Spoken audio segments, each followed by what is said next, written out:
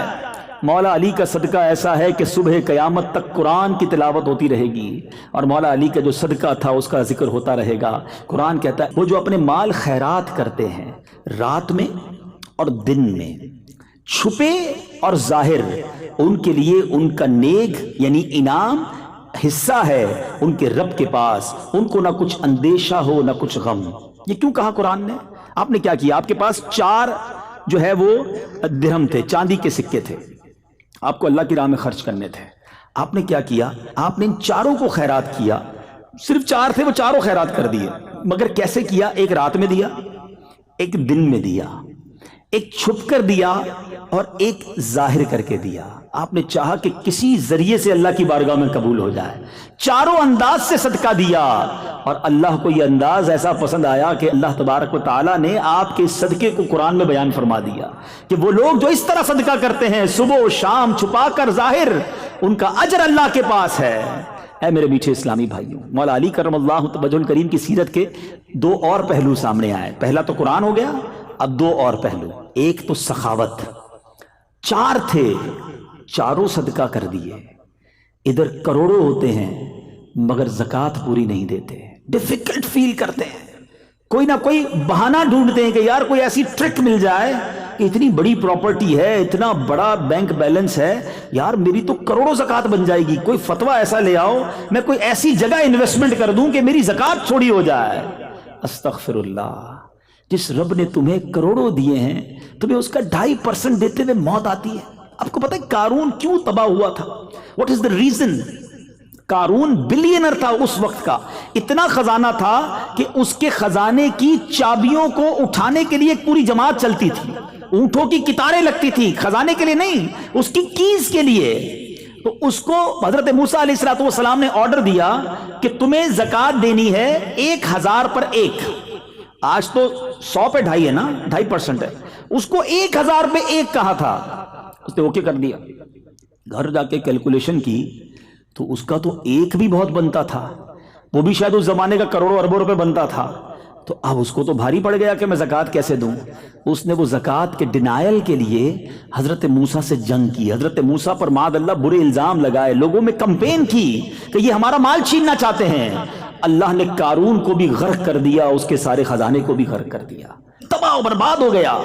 ہمیشہ یاد رکھنا، جو آج زکوٰۃ کو ڈیفیکلٹ فیل کرتا ہے نا، زکوٰۃ تو ہم پر فرض ہے. میں الحمدللہ دنیا بھر میں جب جاتا ہوں پرسنالٹیز سے ملتا ہوں، کچھ لوگ ایسے ہوتے ہیں میٹھے اسلامی بھائیوں جن سے مل کر ایمان تازہ ہو جاتا ہے. اب یقین کریں میں کئی بزنس مین سے ملا ہوں جن سے مل کر ہمیں سیکھنے کو ملتا ہے کہ یار ایمان ہو تو ایسا ہو، یار ان کا دل کتنا خوبصورت ہے. سبحان اللہ. ایک جگہ میں گیا، ایک صاحب سے بات ہوئی تو کہتے ہیں زکوٰۃ دے کر میں نے کیا کمال کیا، زکوٰۃ تو مجھ پر فرض تھا، وہ اللہ نے دیا تھا. زکوٰۃ تو ہم کیلکولیٹ ہی، مطلب زکوٰۃ دینا تو ہم گویا کاؤنٹ ہی نہیں کرتے، وہ تو دینا ہی دینا ہے. یہ بتائیں اس کے بعد صدقہ کتنا دیا، اس کے بعد نفلی اللہ کی راہ میں کیا خرچ کیا، یہ تو ڈیوٹی تھی، یہ پوری کر کے ہم نے کون سا کمال کر لیا. ایمان تازہ ہو گیا کہ یار یہ ہوتا ہے دل. ماشاءاللہ ایسے لوگ ہیں اس دنیا میں، مگر ایسے بھی ہیں کہ جو کہتے ہیں او ہو 10 لاکھ روپے زکوٰۃ دینی پڑے گی. او بھائی 10 لاکھ پر تجھے موت آ رہی ہے، اللہ نے 4 کروڑ دیے تو 10 لاکھ زکوٰۃ بنی نا، اس پر شکر ادا نہیں کر رہے اور تمہیں اپنی زکوٰۃ 2.5% پرابلم کر رہی ہے. مولا علی کے چاہنے والوں، ان کے پاس 4 درہم تھے، انہیں وہ چاروں کے چاروں اللہ کی راہ میں خیرات کر دیے. آؤ میں مولا علی کا ایک اور واقعہ سناتا ہوں. بی بی فاطمہ خاتون جنت ایک بار گھر میں کھانے کو کچھ نہیں تھا، مولا علی سے کہتی ہیں اے علی جاؤ میرا یہ لباس بیچ کر آؤ اور اس کے بدلے کچھ کھانا لے کر آؤ. یہ گھر کون سا ہے؟ یہ گھرانہ میرے حضور کا ہے. خاتون جنت نبی پاک کی شہزادی ہیں، مولا علی نبی پاک کی آنکھوں کے تارے ہیں، حسنین کریمین وہ ہیں جو آقا جنہیں کاندھوں پر بٹھائیں، جنتی نوجوانوں کا سردار کہا جنہیں. اس گھرانے میں بھوک اور یہ تھا کہ کھانے کو کچھ نہیں تھا. بی بی فاطمہ اپنا لباس دیتی ہے. حضرت علی بازار گئے اور آپ نے وہ لباس وہ کرتا بی بی فاطمہ کا سیل کیا 6 درم میں, only 6 درم. اب جانے لگے اناج لینے کے لیے, گھر میں بچے بھوکے ہیں. Try to realise the exact situation. مگر اب ایک بندہ آیا, کہتا ہے اے ابو الحسن اللہ کے نام پہ کچھ چاہیے, میں بھی بھوکا ہوں. امام مولا علی نے ایک نہیں دیا, 6 میں سے 2 نہیں دیے, آپ نے 6 کے 6 اس فقیر کو دے دیے. یہ کیسا دل تھا, یہ کیسی سخاوت تھی, یہ اللہ پر بھروسہ کیسا تھا. اب سنو کیا ہوا. جب اور آگے جاتے ہیں تو ایک عربی, ایک اونٹ بیچنے والا, اونٹنی بیچنے والا, کہا اے ابو الحسن اونٹنی خریدو گے؟ آپ نے کہا میرے پاس تو پیسے نہیں ہیں. کہا ادھار خریدو گے؟ کہا ادھار خرید لوں گا. کتنے کی دینی ہے؟ کہا 100 کی دینی ہے. آپ نے 100 درم کی وہ اونٹنی خرید لی. تھوڑا آگے گئے تو ایک اور عربی آیا, کہا اے ابو الحسن اونٹنی بیچو گے؟ آپ نے کہا بیچوں گا. وہ کہتا ہے کتنے کی لی ہے؟ ذرا سنیے گا جملہ, کتنے کی پرچیز کی ہے, تمہاری خرید کتنے کی ہے؟ ابھی 100 کی لی تھوڑی دیر پہلے. آپ نے کہا 100 کی لی ہے. ہمارے یہاں بزنس مین بیٹھے ہیں, ہمیشہ اپنی خرید غلطی بتاتے ہیں, میری تو پڑتا ہی اتنے کا ہے, میری کاسٹ ہی اتنے کی ہے. مجھے تو آج تک سمجھ نہیں آیا کہ کوئی چیز خریدنے جاؤ, بندہ کہتا ہے کاسٹ 500 کی ہے, تھوڑی دیر بحث کرو تو 400 میں دے دیتا ہے. تو یہ کدھر سے کاسٹ تھی بھائی تمہاری 500 کی جو تم نے 400 میں دے دیا؟ کیوں جھوٹ بول کر, کیوں غلط بیانی کر کے روزی حرام کرتے ہیں؟ نہیں بتانا آپ کو, کوئی بات نہیں, آپ یہ نہ بتائیں, آپ کہیں مجھ سے کاسٹ نہ پوچھیں بھائی, میں آپ کو اتنے کی دوں گا. سچ بولنے کا طریقہ تو ہے نا کہ بھائی میری کاسٹ چھوڑیں, یہ 200 روپے کی آپ کو دینی ہے, آپ کو لینی تو لے لیں, 2 لاکھ روپے کی دینی ہے, آپ میری کاسٹ نہ پوچھیں. آپ اس کو منع کر سکتے ہیں لیکن جھوٹ بول دیتے ہیں. مولا علی کو دیکھیں, گھر میں کھانے کو کچھ نہیں ہے, سارا پیسہ غریب کو دے دیا ہے, اور وہ عربی پوچھتا ہے کتنے کی اونٹنی لی؟ آپ نے کہا 100 کی. کہا اے علی 160 کی بیچو گے؟ کہا ہاں بیچوں گا. 160 کی بیچ دی. واپس تھوڑا آگے گئے تو وہی بندہ آ گیا جس نے 100 درم ادھار میں اونٹنی بیچی تھی. کہا اے علی اونٹنی کہاں گئی؟ کہا بیچ دی. کہا میرے پیسے دے دو. آپ نے 100 اس کو دیے, خوشی خوشی گھر گئے سامان لے کر. بی بی فاطمہ کہتی اے علی کیا ہوا, یہ میرا لباس اتنا مہنگا کیسے بک گیا؟ آپ نے فرمایا میں نے اللہ سے کاروبار کیا تھا, میں نے اس کی راہ میں 6 درم صدقہ کی, اللہ نے مجھے 60 درم عطا فرما دیے. تو یہ وہ لوگ تھے میٹھے اسلامی بھائیوں, یہ اس طرح یہ گھرانہ سخاوت کرتا تھا. آج ہمارے اندر کیا سخاوت کا وصف ہے؟ کیا ہمیں اللہ کی راہ میں خرچ کرتے ہوئے خوشی محسوس ہوتی ہے یا ہم برڈن فیل کرتے ہیں؟ ایک بات یاد رکھیے گا, یہ ڈیلیبریٹلی اپنے اندر یہ وصف پیدا کرنا پڑے گا. میں مشورہ دے رہا ہوں کہ اگر کسی کو فیل ہوتا ہے نا کہ یار میں جب بھی کسی غریب کو کسی نیکی کے کام میں جب پیسے دینے لگتا ہوں تو مجھے بوجھ فیل ہوتا ہے, اب آپ کو یہ ریئلائز ہو گیا ہے نا, تو اب آپ اس کا علاج کیجئے, کیونکہ سخی جو ہے نا وہ اللہ کو پسند ہے, بخیل کنجوس اللہ کو پسند نہیں ہے. اگر خدا نہ خواستہ دل میں کنجوسی آ گئی ہے تو علاج ہو جائے گا اس کا طریقہ بتاتا ہوں میں آپ کو, لیکن پہلے ریئلائز تو کر لینا کہ ہاں یار یہ پرابلم نکلنا چاہیے. میں آپ کو ایک حدیث سناتا ہوں پہلے. حضرت ابو ہریرہ رضی اللہ تعالیٰ عنہ اس حدیث کے راوی ہیں. آپ فرماتے سخی, حدیث کا مضمون ہے, نبی پاک علیہ الصلوۃ والسلام فرماتے ہیں سخی 3 چیزوں کے قریب ہوتا ہے, close with 3 things and far from 1 thing, ایک چیز کے دور ہوتا ہے. اللہ کے حبیب فرماتے ہیں سخی اللہ کے قریب ہوتا ہے, سخی لوگوں کے قریب ہوتا ہے, سخی جنت کے قریب ہوتا ہے, اور دور کس سے ہوتا ہے؟ سخی جہنم سے دور ہوتا ہے. اب سوچ لیجئے. اور نبی پاک فرماتے ہیں بخیل کنجوس اسٹنجی یہ 3 چیزوں سے دور ہوتا ہے اور ایک کے قریب ہوتا ہے. فرمایا بخیل اللہ سے دور, جنت سے دور, لوگوں سے بھی دور, وہ جہنم کے قریب ہوتا ہے. ڈیسائیڈ آپ نے کرنا ہے. آپ دیکھیں لوگ اسی کے گرد آپ کو ملیں گے جو سخی ہوگا, جو کھلاتا پلاتا بانٹتا, لوگ اسے پسند کریں گے. کنجوس کو دنیا میں بھی کوئی پسند نہیں کرتا اور اللہ بھی پسند نہیں کرتا. ایک بزرگ سے کوسچن ہوا کہ سخاوت زیادہ زبردست چیز ہے یا بہادری؟ تو انہوں نے فرمایا جو سخی ہوتا ہے نا اس کو لڑنے کی ضرورت ہی نہیں پڑتی ہے, اس کو بہادری دکھانے کی ضرورت ہی نہیں پڑتی. سخاوت کی وجہ سے لوگ ویسے ہی اس کے قائل ہو جاتے ہیں. تو سخاوت ایک ایسا وصف ہے اور یہ نبی پاک میں تھا. کیسا وصف تھا؟ پوچھو سیدی اعلیٰ حضرت سے. میرے آقا تو جواد, واہ کیا جود و کرم ہے شہ بطحا تیرا, نہیں سنتا ہی نہیں مانگنے والا تیرا, میرے کریم سے گر قطرہ کسی نے مانگا, دریا بہا دیے دربے بہا دیے ہیں. آقا تو ایسے سخی, اور میرے آقا کا گھرانہ بھی ایسا سخی۔ ایک بار حضرت امام حسین فرماتے ہیں کہ بی بی فاطمہ خاتون جنت اور ہم سب گھر والوں کا ایک دن کا فاقہ تھا، پورے دن کے کھانے کے بعد دسترخوان بچھا، بچے کہتے ہیں امام حسین اور امام حسن ہم کھانا کھا چکے تھے، بی بی فاطمہ نے کھانا کھانا باقی تھا، دسترخوان پر کھانا لگا، دروازے پر دستک ہوئی، اے فاطمہ میں 2 دن کا بھوکا ہوں، مجھے کھانا دو۔ امی حضور کہتی ہیں جا کر اسے کھانا دے دو۔ کہا امی آپ بھی 1 دن سے فاقے میں ہیں؟ کہا میں 1 دن کے فاقے میں ہوں، یہ اللہ کا بندہ 2 دن سے فاقے میں ہے، جاؤ اس کو کھانا دے دو۔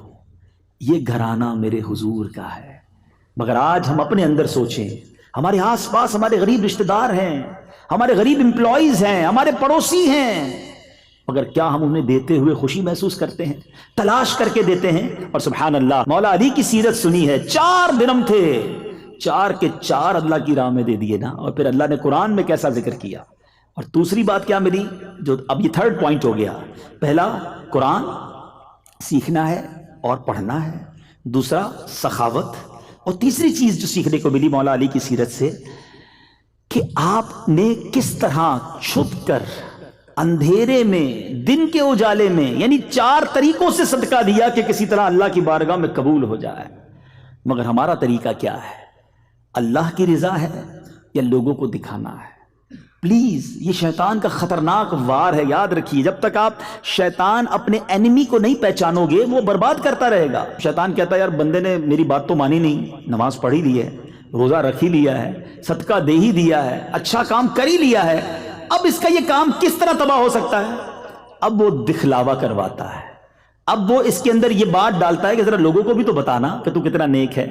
پہلے مشہور تھا نیکی کر دریا پہ ڈال، اب ہے نیکی کر فیس بک پہ ڈال۔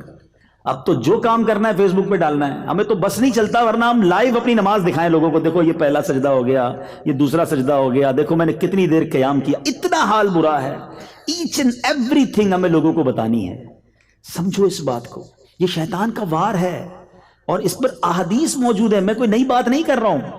نبی پاک علیہ الصلوۃ والسلام نے اپروکسیمیٹلی 1400 ایئرز اگو ہمیں یہ بات سمجھائی ہے کہ اللہ کے حبیب علیہ الصلوۃ والسلام فرماتے ہیں کہ قیامت کے دن ایک شہید کو لایا جائے گا۔ ٹرائی ٹو انڈرسٹینڈ، شہید سے بڑھ کر قربانی دینے والا کون ہے؟ جان دے دی نا اس نے تو، مگر جب اللہ تبارک و تعالیٰ اس کو نعمتیں گنوائے گا کہ میں نے تجھے یہ نعمتیں دی، وہ ایکسیپٹ کرے گا کہ ہاں یا اللہ مجھے یہ نعمتیں ملی، پھر ارشاد ہوگا بتا تو نے کیا کیا؟ اب وہ شہید کہے گا مولا تو نے مجھے نعمتیں دی، میں تو تیری راہ میں لڑتے لڑتے شہید ہو گیا۔ ارشاد ہوگا تو جھوٹا ہے، تو نے اس لیے جہاد کیا، اس لیے لوگوں کے ساتھ تو نے مقابلہ کیا کہ لوگ تجھے بہادر کہیں، تجھے دنیا میں بہادر کہہ لیا گیا۔ اے فرشتوں اسے اٹھا کر جہنم میں لے جاؤ۔ شہید جہنم میں؟ فرمایا پھر ایک سخی لایا جائے گا۔ میں نے کہا نا شروع میں، پیسہ اللہ کی راہ میں خرچ کرنا پہلے تو مشکل ہے، کر لیا تو چھپتا نہیں ہے۔ سخی کو لایا جائے گا اللہ کی بارگاہ میں، اللہ اپنی نعمتیں گنوائے گا، وہ مانے گا ہاں یا اللہ مجھے ملی یہ نعمتیں۔ رب فرمائے گا بتا تو نے کیا کیا؟ کہے گا یا اللہ تو مال دیتا رہا، میں بانٹتا رہا، میں لوگوں کی مدد کرتا رہا۔ ارشاد ہوگا تو جھوٹا ہے، تو نے اس لیے یہ کام کیا کہ لوگ تجھے سخی کہیں، تجھے دنیا میں سخی کہہ لیا گیا۔ اے فرشتوں اس کو بھی اٹھا کر جہنم میں ڈال دو، سخی جہنم میں۔ پھر تیسرے نمبر پر ایک قرآن سیکھنے سکھانے والا لایا جائے گا۔ میں حدیث کا مضمون سنا رہا ہوں، اللہ اسے بھی نعمتیں گنوائے گا، وہ ایکسپٹ کرے گا۔ رب فرمائے گا بتا تو نے کیا کیا؟ کہے گا یا اللہ تو نے قرآن کا علم دیا، میں دوسروں کو پڑھاتا رہا۔ فرمایا تو جھوٹا ہے، تو نے اس لیے یہ کام کیا کہ لوگ تجھے عالم کہیں، قاری کہیں، تجھے کہہ لیا گیا۔ اے فرشتوں اس کو اٹھا کر جہنم میں ڈال دو۔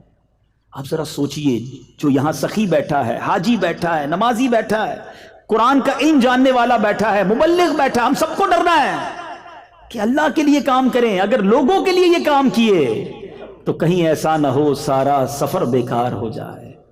تو بہرحال مولا علی کرم اللہ تعالی وجہ الکریم ہمیں آج بھی گویا سکھا رہے ہیں کہ صدقہ ضرور کرنا، نیکی ضرور کرنا، مگر اللہ کے لیے کرنا۔ اے میرے میٹھے اسلامی بھائیوں، آپ کے بارے میں سبحان اللہ بہت سارے فضائل ہیں۔ میں اب اپنے بیان کو اینڈنگ کی طرف لاتا ہوں کہ حضرت عمر فاروق رضی اللہ تعالیٰ عنہ، صحابہ کرام کا پہلے یہ بھی سمجھیے گا آپس میں انڈرسٹینڈنگ اور پیار کیسا تھا۔ حضرت عمر فاروق رضی اللہ تعالیٰ عنہ فرماتے ہیں کہ مولا علی شیر خدا کرم اللہ تعالیٰ وجہ الکریم کو 3 ایسی فضیلتیں حاصل ہیں، اگر ان میں سے ایک بھی مجھے مل جاتی تو میرے نزدیک وہ سرخ اونٹوں سے بھی محبوب تر ہوتی. سرخ اونٹ ہے نا، وہ عربوں کے سب سے مہنگی سواری. آج کی سمجھ لے BMW لینڈ کروزر نئی والی سب سے مہنگی والی جو گاڑی ہے نا، وہ اس زمانے میں سرخ اونٹ ہوتے تھے. تو آپ فرماتے ہیں کہ سرخ اونٹوں سے بھی میرے لیے بہتر ہے اگر مجھے ایک فضیلت بھی مل جاتی. حضرت عمر کہتے ہیں جو حضرت علی کو 3 فضیلتیں حاصل تھی. اب ذرا سنیے گا. نمبر 1، اللہ کے پیارے حبیب علیہ الصلوۃ والسلام نے اپنی لاڈلی بیٹی حضرت فاطمہ الزہرا کا نکاح مولا علی سے کیا، یہ فضیلت. نمبر 2، ان کی رہائش میرے آقا علیہ الصلوۃ والسلام کے ساتھ مسجد نبوی شریف میں تھی. ان کے لیے جو کچھ مسجد میں حلال تھا وہ انہی کا حصہ تھا. اور نبی پاک نے غزوہ خیبر میں پرچم اسلام مولا علی کے ہاتھ میں عطا کیا. یہ وہ 3 فضیلتیں ہیں جس کا ذکر کرتے ہوئے حضرت عمر کہا کرتے تھے کہ مجھے ایک بھی حاصل ہو جاتی تو میرے لیے سرخ اونٹوں سے بہتر ہے. مگر یہاں ایک بات کلیریفائی کرتا چلوں کہ صحابہ کرام کی جو کیٹیگریز ہیں وہ ہمارے ذہن میں ہونی چاہیے. ایک جملہ کہا جاتا ہے علی دا پہلا نمبر، دمادم مست کلندر، علی دا پہلا نمبر. یہ درست نہیں ہے. یاد رہے افضل البشر بعد الانبیاء، ساری کائنات میں نبیوں کے بعد سب سے افضل اگر کوئی ہستی ہیں تو حضرت ابو بکر صدیق رضی اللہ تعالیٰ عنہ. گویا پہلا نمبر اگر کسی صحابی کا ہے تو وہ حضرت ابو بکر صدیق رضی اللہ تعالیٰ عنہ. حضرت عمر رضی اللہ تعالیٰ عنہ یہ دوسرے خلیفہ، ان کا مرتبہ دوسرے نمبر پر آتا ہے. حضرت عثمان غنی رضی اللہ تعالیٰ عنہ ان کا مرتبہ تیسرے نمبر پر آتا ہے. پھر اس کے بعد شیر خدا مولا علی کرم اللہ تعالیٰ وجہ الکریم ہیں. اس کے بعد باقی عشرۂ مبشرہ ہیں. یہ کیٹیگری ہمیں ہمیشہ یاد رہنی چاہیے. ہاں ایک بات ضرور ہے کہ تمام صحابہ یہ جنتی ہیں، قطعی جنتی ہیں.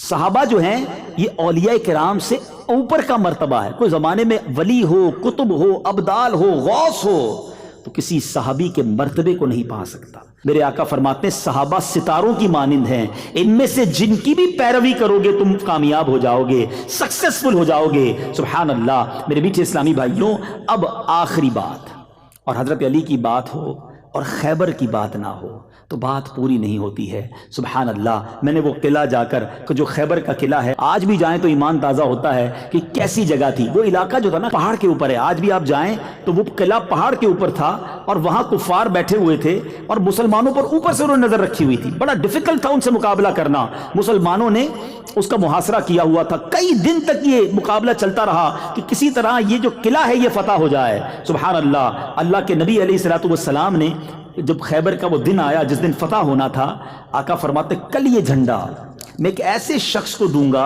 جس کے ہاتھ اللہ اسے فتح دے گا. وہ شخص وہ ہے جس سے اللہ اور اس کے رسول محبت کرتے ہیں. صحابہ کہتے ہیں ساری رات سارے صحابہ بے چینی میں تھے. صبح کس کو جھنڈا ملے گا جس سے اللہ اور اس کے رسول محبت بھی کرتے اور فتح بھی ملے گی. سارے صحابہ ریڈی کہ آج کس کا نام ہوتا ہے. رزلٹ اناؤنس ہونا تھا. اچھا مولا علی کرم اللہ وجہ الکریم اس وقت نبی پاک کے سامنے نہیں تھے. آپ کی آنکھوں میں آشوب آ چکا تھا. تکلیف جو ہوتی نا آنکھ کی بیماری وہ ہو گئی تھی. تو نبی پاک علیہ الصلوۃ والسلام نے فرمایا کہ علی کہاں ہیں؟ کہ حضور ان کی آنکھیں دکھ رہی ہیں، وہ کہیں اور ہیں. فرمایا انہیں بلاؤ. حضرت علی کو بلایا گیا. نبی پاک نے کون سا آئنٹمنٹ لگایا، کون سا آنکھوں کے ڈراپس ڈالے. سنو، مولا علی کی آنکھوں میں نبی پاک نے اپنا لعاب دہن لگایا، اپنا مبارک تھوک نکالا، مولا علی کی آنکھوں میں لگایا. اللہ اکبر. ایسی دعا کی ان کی آنکھیں ایسی ہو گئیں جیسے کبھی درد ہوا ہی نہیں تھا. نبی پاک نے انہیں پرچم عطا کیا، خیبر کی فتح کا پرچم دیا. اللہ اکبر. نبی پاک سے حضرت علی کہتے ہیں یا رسول اللہ کیا میں ان لوگوں سے اس وقت تک لڑوں جب تک وہ ہماری طرح مسلمان نہ ہو جائیں؟ تو پیارے آقا نے فرمایا اے علی نرمی اختیار کرو، ان کے میدان میں اتر جاؤ، انہیں اسلام کی دعوت دو، اللہ کے جو حقوق ان پر لازم ہے وہ انہیں بتاؤ. خدا کی قسم اگر اللہ تمہارے ذریعے کسی ایک شخص کو ہدایت فرمائے تو یہ تمہارے لیے اس سے اچھا ہے کہ تمہارے پاس سرخ اونٹ ہوں. اب جناب مولا علی پرچم لے کر آگے بڑھتے ہیں. موسٹ ڈیفیکلٹ مارکا تھا. اگر آپ اس جگہ کو دیکھیں تو آپ کو ریئلائز ہوگا کہ پہاڑی پر دشمن ہو اور اگر ہماری فوج نیچے ہو تو کیسے اوپر جا کر لڑائی کرنی ہے. مگر شیر خدا کے ہاتھ میں پرچم تھا. نبی پاک کی دعا تھی کہ آج خیبر نے فتح ہونا ہے. اللہ اکبر. مولا علی آگے جاتے ہیں. اب جناب لڑائی شروع ہو گئی. مولا علی کے ہاتھ سے وہ ڈھال جو ہوتی ہے، پہلے کے زمانے میں تو ظاہر ایک ہاتھ میں تلوار ہوتی تھی، ایک ہاتھ میں ڈھال ہوتی تھی، وہ ڈھال گر گئی اب بغیر ڈھال کے لڑنا مشکل تھا۔ میٹھے اسلامی بھائیوں، حضرت علی نے کیا کیا؟ اس قلعے کا ایک پھاٹک تھا، ایک بہت بڑا دروازہ جسے کہیں، جسے 40 لوگ مل کر اٹھاتے تو نہ اٹھا پاتے، مولا علی نے ایک ہاتھ سے اس پورے دروازے کو اکھاڑ لیا اور اب اس کو ڈھال بنا لیا۔ اب دشمنوں نے جب یہ طاقت حیدری دیکھی، ان کے قدم اکھڑنے لگ گئے، اور اللہ تعالیٰ نے مولا علی کرم اللہ تعالی وجہ الکریم کو ایسی فتح عطا فرمائی کہ خیبر کا قلعہ جو ہے وہ مولا علی کے ہاتھ میں فتح ہوا۔ اللہ اکبر۔ جب مولا علی دشمنوں سے لڑ رہے تھے تو غیب سے یہ آواز آئی، لا سیف الا ذو الفقار ولا فتح الا علی، علی جیسا کوئی بہادر نہیں اور ذوالفقار جیسی کوئی تلوار نہیں۔ تو بہرحال میرے میٹھے اسلامی بھائی، کیا شاندار آپ کی سیرت ہے۔ ایک طرف تو بہادری ہے، شجاعت ہے، لیڈرشپ ہے، مگر دوسری طرف خوف خدا بھی ہے، نبی پاک سے والہانہ عشق بھی ہے، عاجزی بھی ہے، سخاوت بھی ہے، غربت بھی ہے۔ آج کسی کو کچھ جناب موقع مل جائے، اس کا کوئی کارنامہ ہو جائے، لوگ اسے کچھ سمجھنے لگیں، اس کے تو پیر زمین پہ نہیں رہتے، اس کا تو لائف اسٹائل ہی تبدیل ہو جاتا ہے، گویا غریبوں کو منہ نہیں لگاتا۔